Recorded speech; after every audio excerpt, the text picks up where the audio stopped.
Alright, what's up YouTube? This is Dom the Movie Guy here to give you info on the latest movie buzz.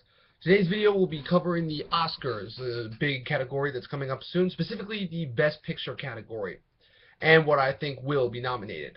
Since I either haven't seen most of these movies, as well as a few of them not even being in theaters yet, I'll only be doing a brief summary of each and be limiting myself on the spoilers. Mind you, I will not be covering any winners, just what I think is going to be nominated. Today's will be on Best Picture, and the upcoming ones will be on the other categories of the Big Six. So here we go. So my first pick is Boyhood, Richard Linklater's newest project. This movie I actually did see, and what I will say is that in terms of plot, not a lot really happened, but in terms of how the film was made and the fact that it was made over 14 years and you couldn't even tell, not to mention the fact that it showed this kid's life growing up, that to me was astounding and really well done. So that's getting a lot of buzz. Next pick is The Birdman with Michael Keaton, which it's kind of funny because it kind of references it's almost like a reference back to Keaton's days playing Batman, but also it really is a case for Keaton to show off his acting career. So starring Michael Keaton, obviously, it's got a great supporting cast too: Edward Norton, Zach Galifianakis, Andrea Riseborough, Naomi Watts, and Emma Stone, who I heard were all fantastic in this. Basically, Keaton is a washed-up actor who played a really big superhero back in the day called the Birdman. Now he's trying to get his life back on track. I heard this one is good, getting a lot of good buzz, a lot of good reviews. Next on the list is Foxcatcher. This one is another entry on the list of director Bennett Miller, who received a lot of Oscar buzz for his last two projects, Capote and Moneyball. This movie basically is based on the true story of Olympic gold medal winner, wrestler, Mark Schultz, played by Channing Tatum, and how he is trained by his paranoid schizophrenic millionaire coach, Jean Dupont, played by a prosthetic nose-wearing Steve Carell, who looks absolutely terrifying in this movie. Probably his first serious role that he's ever done, not to mention his relationship with his brother, Dave Schultz, who previously overshadows him for having won a gold medal. I forgot for what exactly. But who's played by Mark Ruffalo, I might add. So basically, it's about their relationship, and from what it looks like, a very creepy movie.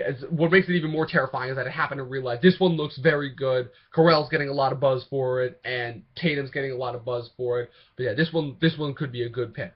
Next on the list is Gone Girl, the latest entry by another big director, David Fincher, for films Seven, Curious Case of Benjamin Button, and Fight Club, and The Social Network.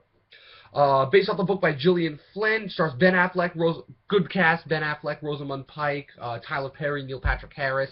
Basically, Ben Affleck plays a man, I forgot his name, whose wife goes missing, and after setting up searches for her, people begin to believe that he actually was responsible for kidnapping her.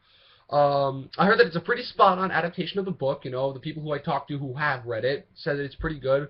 So that's getting a lot of buzz. Next on the list is Inherent Vice. That is the latest entry by yet another excellent, phenomenal director, Paul Thomas Anderson. Other entries on his list include Punch Drunk Love, There Will Be Blood, Magnolia, Boogie Nights, and The Master.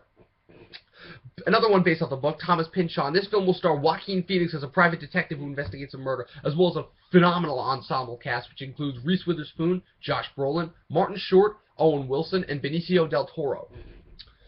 Next on the list is yet another excellent entry by an excellent director, Interstellar, Christopher Nolan's new movie. This one I also saw in theaters, I might add, and let me just say, I was mind blown by how incredible it was. This was probably one of the best movies I've seen all year. The visuals were amazing.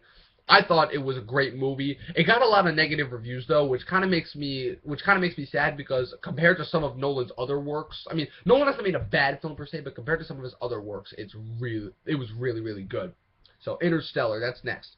After that, we have The Imitation Game, starring a huge star made mostly famous by the internet because he's really only had one big role. The Imitation Game, starring Benedict Cumberbatch, mostly known as Sherlock on the BBC TV series Sherlock Holmes, and also known for playing two big roles in recent pop culture in blockbusters, known for portraying the rebooted Khan Noonien Singh in J.J. Abrams' reboot Star Trek Into Darkness, as well as providing the voice and motion capture performance for Smaug in, sorry if I mispronounced that wrong, Smaug in the Hobbit movies.